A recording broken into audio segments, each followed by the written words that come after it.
പൂയം നക്ഷത്രക്കാർ സാധാരണയായി സമൂഹത്തിൽ ശ്രദ്ധേയരാണ്. ഇവർക്ക് സ്വാഭാവികമായും ഒരു ചെറിയ കുട്ടികൾക്ക് അസുഖങ്ങൾ ഉണ്ടായാൽ അത് ഭേദപ്പെടാനുള്ള സാധ്യത.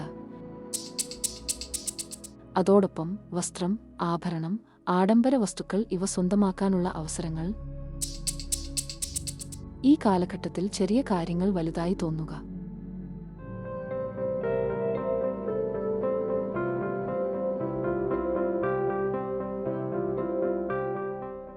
നമസ്കാരം. സ്റ്റുഡിയോ ആസ്ട്രോയുടെ ഈ ആത്മീയ ജ്യോതിഷ ചാനലിലേക്ക് എല്ലാ പ്രിയപ്പെട്ട പ്രേക്ഷകർക്കും ഹൃദയം നിറഞ്ഞ സ്വാഗതം. ജ്യോതിഷ വിഷയങ്ങൾ, നക്ഷത്രഫലങ്ങൾ, ഗ്രഹനിലകൾ എന്നിവയെക്കുറിച്ച് ആഴത്തിൽ അവതരിപ്പിക്കുന്ന ഈ ചാനൽ നിങ്ങൾ ആദ്യമായാണ് കാണുന്നതെങ്കിൽ ദയവായി ചാനൽ സബ്സ്ക്രൈബ് ചെയ്യാൻ മറക്കരുത്. കൂടാതെ പുതിയ വീഡിയോ അപ്ഡേറ്റുകൾ സമയോചിതമായി ലഭിക്കാൻ ബെൽ ഐക്കൺ കൂടി പ്രസ് ചെയ്യണമെന്ന് അഭ്യർത്ഥിക്കുന്നു. ഞാൻ അഞ്ജന എസ് പണിക്കർ. നിങ്ങളുടെ പിന്തുണയും നിങ്ങളുടെ അമൂല്യമായ അഭിപ്രായങ്ങളും നിർദ്ദേശങ്ങളും കമന്റ് ബോക്സിൽ പങ്കുവയ്ക്കാൻ മടിക്കേണ്ടതില്ല. കൂടെ നിങ്ങളുടെ കൂട്ടുകാർക്കും കുടുംബക്കാർക്കും ഈ വീഡിയോ ഉപകാരപ്പെടുമെങ്കിൽ ദയവു ചെയ്തു ലിങ്ക് ഷെയർ ചെയ്യണം എന്ന് കൂടി അഭ്യർത്ഥിക്കുന്നു. എല്ലാവരുടെയും കമന്റുകൾക്കും അഭിപ്രായങ്ങൾക്കും വളരെ അധികം നന്ദി പറഞ്ഞുകൊള്ളുന്നു. ജോലി തിരക്കുകൾ കാരണം എല്ലാ കമന്റുകൾക്കും ഉടൻ മറുപടി നൽകാൻ സാധിക്കാത്ത സാഹചര്യങ്ങൾ ഉണ്ടാകാറുണ്ട്. എന്നിരുന്നാലും പ്രായോഗികമായ ബുദ്ധിമുട്ടുകൾ മനസ്സിലാക്കുമല്ലോ. മറുപടിയിൽ എന്തെങ്കിലും ഡിലേ ഉണ്ടായാൽ ദയവു ചെയ്തു ക്ഷമിക്കുക. ജീവിതത്തിൽ ഒരിക്കലെങ്കിലും നിങ്ങൾക്ക് ഇങ്ങനെ തോന്നിയിട്ടുണ്ടോ? എനിക്ക് എല്ലാം ഉണ്ടെങ്കിലും മനസ്സിന് സമാധാനം ഇല്ല. അല്ലെങ്കിൽ ചെറിയ കാര്യങ്ങൾ പോലും എന്തുകൊണ്ടോ വലിയ വിഷമമായി മാറുന്നു എന്ന്. പുറത്തുനിന്ന് എല്ലാം ശരിയായ നിലയിൽ തന്നെയുണ്ടെങ്കിലും ഉള്ളിൽ ഒരു അസ്വസ്ഥതയും അസന്തോഷവും അനുഭവപ്പെടുന്ന അവസ്ഥ പലർക്കും പരിചിതമായിരിക്കും.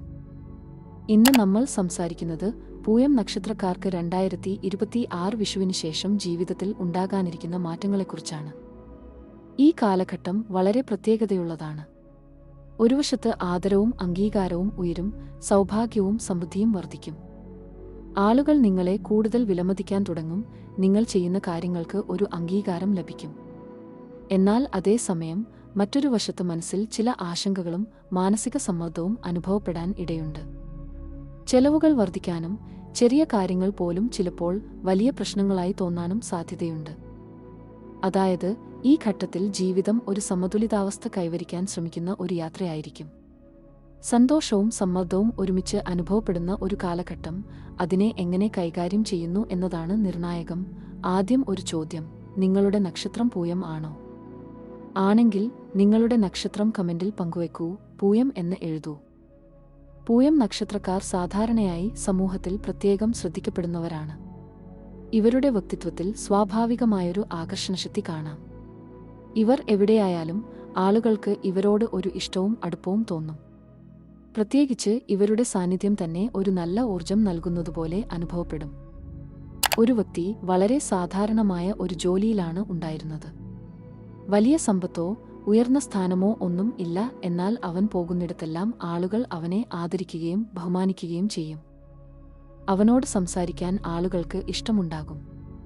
എന്തുകൊണ്ട് ഇങ്ങനെ സംഭവിക്കുന്നു? അത് അവന്റെ സ്വഭാവം കൊണ്ടാണ്. സംസാരിക്കുന്ന രീതിയിലെ വിനയം, മറ്റുള്ളവരെ മനസ്സിലാക്കാനുള്ള കഴിവ്, ജീവിതത്തെ ലളിതമായി കാണുന്ന മനോഭാവം, ഇവയൊക്കെയാണ് അവനെ പ്രത്യേകമാക്കുന്നത്. അവൻ ആരോടും ബഹുമാനം ചോദിക്കേണ്ടതില്ല. അത് സ്വാഭാവികമായി അവനിലേക്ക് എത്തും. അതാണ് ഈ നക്ഷത്രത്തിന്റെ ഏറ്റവും വലിയ ശക്തി, ആവശ്യപ്പെടാതെ തന്നെ ലഭിക്കുന്ന ബഹുമാനം. നിങ്ങൾക്ക് ഇങ്ങനെ അനുഭവം ഉണ്ടോ? നിങ്ങൾ എന്തെങ്കിലും പ്രത്യേകമായി ചെയ്യാതെ തന്നെ ആളുകൾ നിങ്ങളെ ബഹുമാനിക്കുകയും വിലമതിക്കുകയും ചെയ്യുന്നുവെന്ന് തോന്നിയിട്ടുണ്ടോ? സമൂഹത്തിൽ ആദരവും സൗഭാഗ്യവും 2026-27 കാലഘട്ടത്തിൽ നിങ്ങൾക്ക് സമൂഹത്തിൽ നിന്നുള്ള അംഗീകാരവും ആദരവും ശ്രദ്ധേയമായി വർദ്ധിക്കാൻ സാധ്യതയുണ്ട്. ഇതുവരെ ശ്രദ്ധിക്കപ്പെടാതെ പോയ നിങ്ങളുടെ കഴിവുകളും അഭിപ്രായങ്ങളും ഇപ്പോൾ ആളുകൾ ഗൗരവത്തോടെ കാണാൻ തുടങ്ങും. നിങ്ങൾ പറയുന്ന വാക്കുകൾക്ക് ഒരു വില ഉണ്ടാകും. നിങ്ങളുടെ നിർദ്ദേശങ്ങൾക്കും ചിന്തകൾക്കും മറ്റുള്ളവർ പ്രാധാന്യം നൽകും.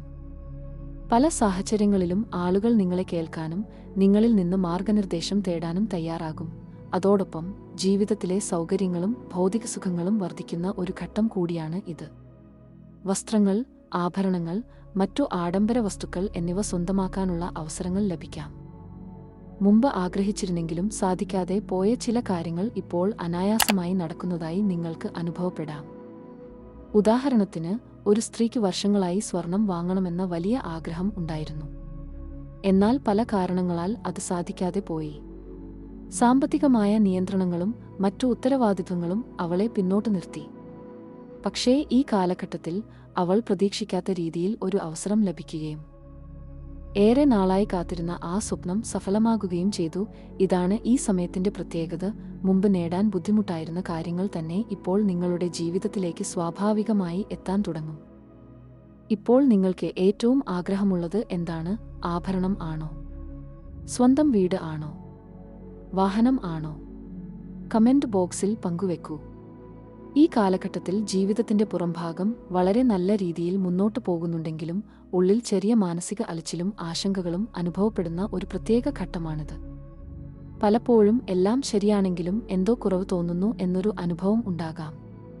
ഇത് സാധാരണമാണ്, എന്നാൽ അതിനെ എങ്ങനെ കൈകാര്യം ചെയ്യുന്നു എന്നതാണ് പ്രധാനപ്പെട്ടത്. മനസ്സിൽ ഒരുതരം അശാന്തി തോന്നാൻ ഇടയുണ്ട്. ചിലപ്പോൾ വ്യക്തമായ കാരണമില്ലാതെ തന്നെ വിഷമം തോന്നും. ചെറിയ കാര്യങ്ങൾ പോലും മനസ്സിൽ കൂടുതൽ വലിയ രീതിയിൽ പ്രത്യക്ഷപ്പെടാം.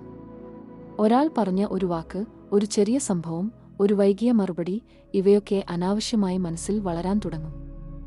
ഇത് പിന്നീട് അമിതചിന്തയിലേക്ക് നയിക്കും. ഈ സമയത്ത് അമിതചിന്ത ഒരു പ്രധാന പ്രശ്നമായി മാറാൻ സാധ്യതയുണ്ട്. ഒരേ കാര്യം വീണ്ടും വീണ്ടും ചിന്തിക്കുക, അതിന് പല വ്യാഖ്യാനങ്ങൾ നൽകുക, സംഭവിക്കാത്ത കാര്യങ്ങൾ പോലും മനസ്സിൽ സൃഷ്ടിച്ചു വിഷമിക്കുക. ഇതെല്ലാം മനസ്സിനെ ക്ഷീണിപ്പിക്കും. ചിലപ്പോൾ നമുക്ക് തന്നെ അറിയാതെ ഒരു ചെറിയ വിഷയം വലിയ മാനസിക ഭാരമായി മാറും. കുടുംബ ബന്ധങ്ങളിൽ ഉണ്ടാകുന്ന സ്വാധീനം, ഈ മാനസിക അവസ്ഥ കുടുംബബന്ധങ്ങളിലും പ്രതിഫലിക്കാൻ സാധ്യതയുണ്ട്. ചെറിയ തെറ്റിദ്ധാരണകൾ വലിയ പ്രശ്നങ്ങളായി മാറാൻ ഇടയുണ്ട്. ഒരാൾ പറഞ്ഞത് തെറ്റായി മനസ്സിലാക്കൽ, മറുപടി വൈകിയതിനെ നെഗറ്റീവായി കാണൽ, അനാവശ്യ സംശയങ്ങൾ, ഇവയൊക്കെ ബന്ധങ്ങളിൽ അകലം സൃഷ്ടിക്കാൻ കാരണമാകാം. എന്നാൽ ശ്രദ്ധിക്കേണ്ട കാര്യം, പല പ്രശ്നങ്ങളും യഥാർത്ഥത്തിൽ അത്ര വലിയതല്ല, നമുക്ക് തോന്നുന്നതുപോലെ ഗുരുതരമായ ഒന്നല്ല. അത് മനസ്സിന്റെ പ്രതികരണമാണ് കാര്യങ്ങളെ വലുതാക്കുന്നത്. ഉദാഹരണത്തിന്, ഒരു വ്യക്തി വീട്ടിൽ ഒരാളോട് ഒരു ചെറിയ കാര്യം പറഞ്ഞു. മറുപടി കുറച്ച് കടുപ്പമായ രീതിയിൽ വന്നു. അത്രയും മാത്രം.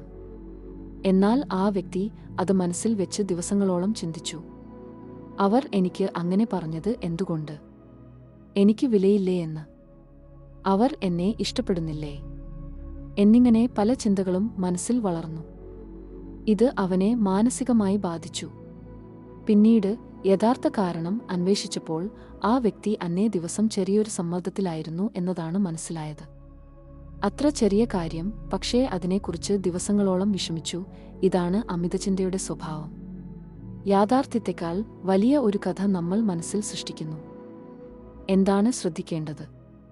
ഈ ഘട്ടത്തിൽ ഏറ്റവും പ്രധാനപ്പെട്ടത് ചിന്തകളെ നിയന്ത്രിക്കാൻ പഠിക്കുക എന്നതാണ്. ഓരോ ചിന്തയും സത്യമായിരിക്കണമെന്നില്ല. ചിലപ്പോൾ അത് വെറും ധാരണ മാത്രമായിരിക്കും. അതിനാൽ ഒരു കാര്യം മനസ്സിൽ വന്നാൽ അത് ശരിയാണോ എന്ന് പരിശോധിക്കാൻ ശ്രമിക്കുക. മനസ്സിനെ ശാന്തമാക്കാൻ സഹായിക്കുന്ന കാര്യങ്ങൾ ചെയ്യുക. കുടുംബത്തോടൊപ്പം സമയം ചിലവഴിക്കുക, തുറന്ന മനസ്സോടെ സംസാരിക്കുക, ചെറിയ കാര്യങ്ങൾ മനസ്സിൽ വച്ചു വലുതാക്കാതിരിക്കുക, ഇവയെല്ലാം സഹായകരമാണ്. മാനസിക സമതുലിതാവസ്ഥയുടെ പ്രാധാന്യം. ജീവിതത്തിൽ സന്തോഷവും സമാധാനവും നിലനിർത്താൻ മാനസിക സമതുലിതാവസ്ഥ വളരെ പ്രധാനമാണ്. പുറമേ ലഭിക്കുന്ന വിജയങ്ങൾക്കൊപ്പം ഉള്ളിലെ ശാന്തിയും അത്ര തന്നെ ആവശ്യമാണ്. മനസ്സ് ശാന്തമായിരിക്കുമ്പോൾ പ്രശ്നങ്ങൾക്കും വ്യക്തമായ പരിഹാരങ്ങൾ കണ്ടെത്താൻ കഴിയും. ഒരു ആഴത്തിലുള്ള ചിന്ത ചിലപ്പോൾ ജീവിതം നമ്മെ പരീക്ഷിക്കുന്നത് പുറത്തെ സാഹചര്യങ്ങളിലൂടെ അല്ല, നമ്മുടെ ഉള്ളിലെ ചിന്തകളിലൂടെയാണ്. ആ ചിന്തകളെ നിയന്ത്രിക്കാൻ കഴിയുന്നവരാണ് യഥാർത്ഥത്തിൽ ശക്തരാകുന്നത്. നിങ്ങൾക്ക് ഒരിക്കലെങ്കിലും ചെറിയ കാര്യങ്ങൾ വലിയ വിഷമമായി തോന്നിയിട്ടുണ്ടോ? ഒരു കാര്യം വീണ്ടും വീണ്ടും ചിന്തിച്ച് മനസ്സിനെ അലട്ടിയിട്ടുണ്ടോ? അങ്ങനെയാണെങ്കിൽ നിങ്ങൾ ഒറ്റയ്ക്കല്ല. ഇത് പലർക്കും സംഭവിക്കുന്ന ഒരു സാധാരണ അനുഭവമാണ്. യാത്രകളും ജാഗ്രതയും. ഈ കാലഘട്ടത്തിൽ ദൂരയാത്രകൾ ഉണ്ടാകാനുള്ള സാധ്യത കൂടുതലാണ്. എന്നാൽ യാത്രകൾ ചെയ്യുമ്പോൾ കൂടുതൽ ജാഗ്രതയും മുൻകൂർ ഒരുക്കങ്ങളും അനിവാര്യമാണ്. യാത്രകൾ സന്തോഷവും അനുഭവങ്ങളും നൽകുന്നവയാണ്, പക്ഷേ ചെറിയ അശ്രദ്ധകൾ പോലും ചിലപ്പോൾ വലിയ ബുദ്ധിമുട്ടുകളിലേക്ക് നയിക്കാം. ആദ്യമായി ശ്രദ്ധിക്കേണ്ടത് പദ്ധതിയില്ലാതെ യാത്ര ചെയ്യരുത് എന്നതാണ്. എവിടേക്ക് പോകുന്നു, എങ്ങനെ പോകുന്നു, എവിടെ താമസിക്കും, എന്തൊക്കെ ആവശ്യമായ കാര്യങ്ങളുണ്ട്, ഇവയെല്ലാം മുൻകൂട്ടി ഒരുക്കിയിരിക്കണം. യാത്രയുടെ സമയക്രമം വ്യക്തമായി മനസ്സിലാക്കി മുന്നോട്ടു പോകുന്നത് അനാവശ്യ ആശയക്കുഴപ്പങ്ങൾ ഒഴിവാക്കാൻ സഹായിക്കും. രണ്ടാമതായി, ആവശ്യമായ രേഖകൾ വളരെ ശ്രദ്ധയോടെ കൈകാര്യം ചെയ്യണം. തിരിച്ചറിയൽ രേഖകൾ, ടിക്കറ്റുകൾ, മറ്റ് പ്രധാന രേഖകൾ എന്നിവ നഷ്ടപ്പെടുകയോ മറക്കുകയോ ചെയ്യാതിരിക്കണം. ചെറിയ ഒരു പിഴവ് പോലും യാത്രയെ മുഴുവൻ ബാധിക്കാൻ ഇടയാക്കാം. മൂന്നാമതായി, ആരോഗ്യത്തെക്കുറിച്ചുള്ള ശ്രദ്ധ അത്യാവശ്യമാണ്. യാത്രയ്ക്കിടെ ഭക്ഷണം, വെള്ളം, വിശ്രമം എന്നിവയിൽ ശ്രദ്ധ കുറയുമ്പോൾ ശരീരത്തിന് ബുദ്ധിമുട്ടുകൾ ഉണ്ടാകാം. പ്രത്യേകിച്ച് ദൂരയാത്രകളിൽ ആരോഗ്യപരമായ മുൻകരുതലുകൾ സ്വീകരിക്കുന്നത് ഏറെ ഗുണകരമാണ്. ഒരു സംഭവം ചിന്തിക്കൂ. ഒരു വ്യക്തി ഒരിക്കൽ ഒരു ദൂരയാത്രയ്ക്ക് പോയി.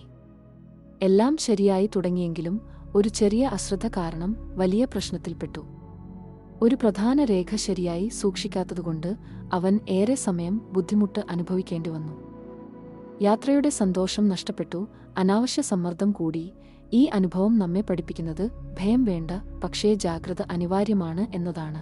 അതായത്, യാത്രകൾ ആസ്വദിക്കുക, എന്നാൽ ഓരോ കാര്യവും ശ്രദ്ധയോടെ കൈകാര്യം ചെയ്യുക.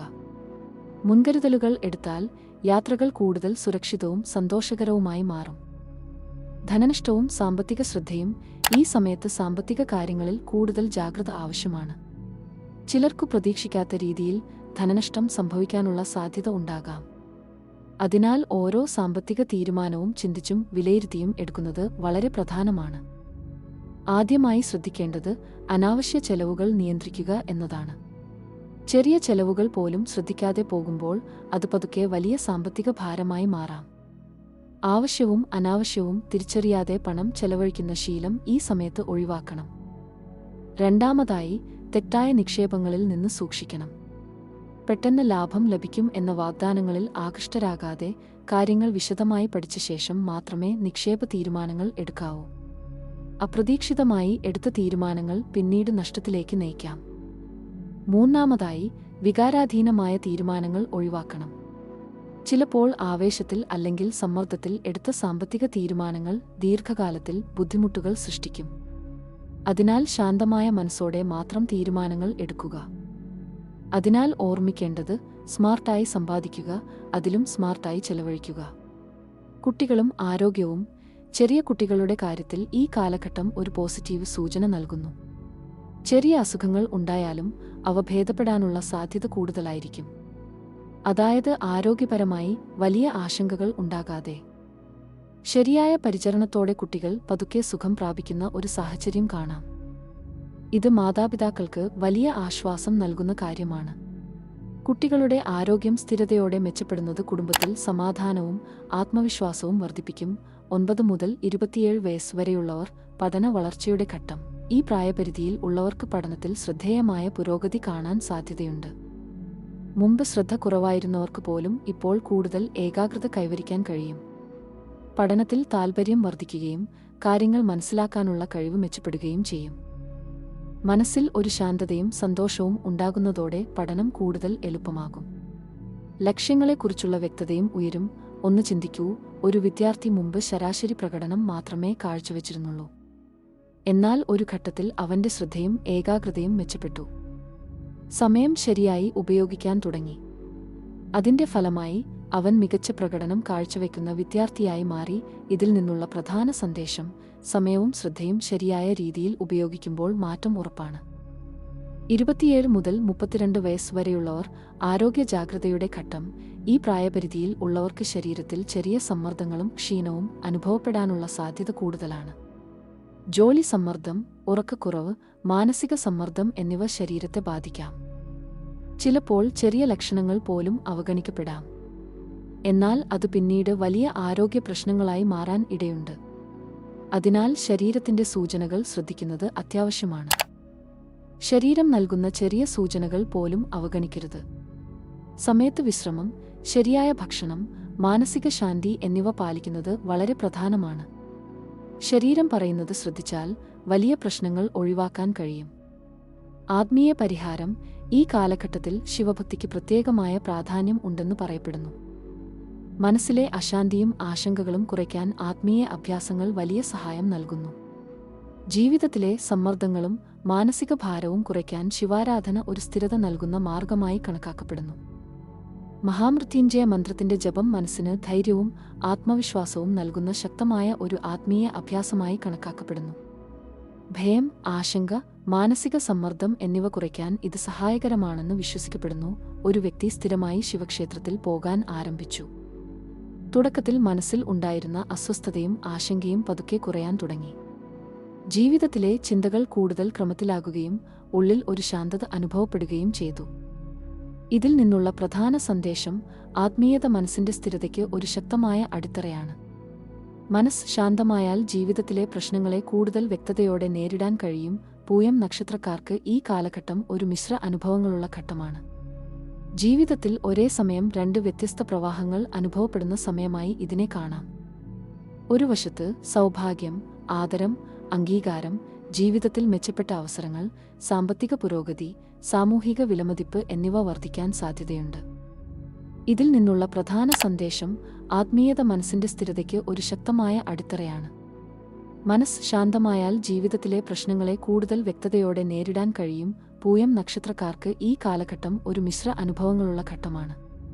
ജീവിതത്തിൽ ഒരേ സമയം രണ്ട് വ്യത്യസ്ത പ്രവാഹങ്ങൾ അനുഭവപ്പെടുന്ന സമയമായി ഇതിനെ കാണാം.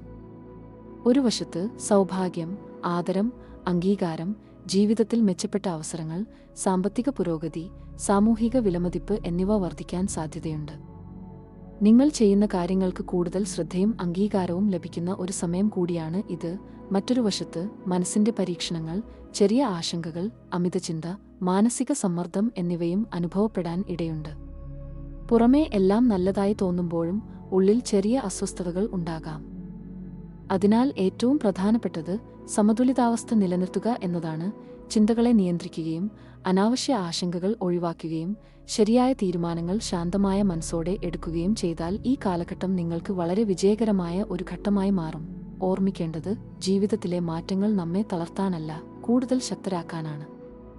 ഞാൻ ഇതുവരെ ഇവിടെ പറഞ്ഞ കാര്യങ്ങൾ പൂയം നക്ഷത്രക്കാരുടെ വിഷുഫല സാധ്യതകളെക്കുറിച്ചാണ് ഈ വീഡിയോയിൽ അവതരിപ്പിച്ചിരിക്കുന്നത്.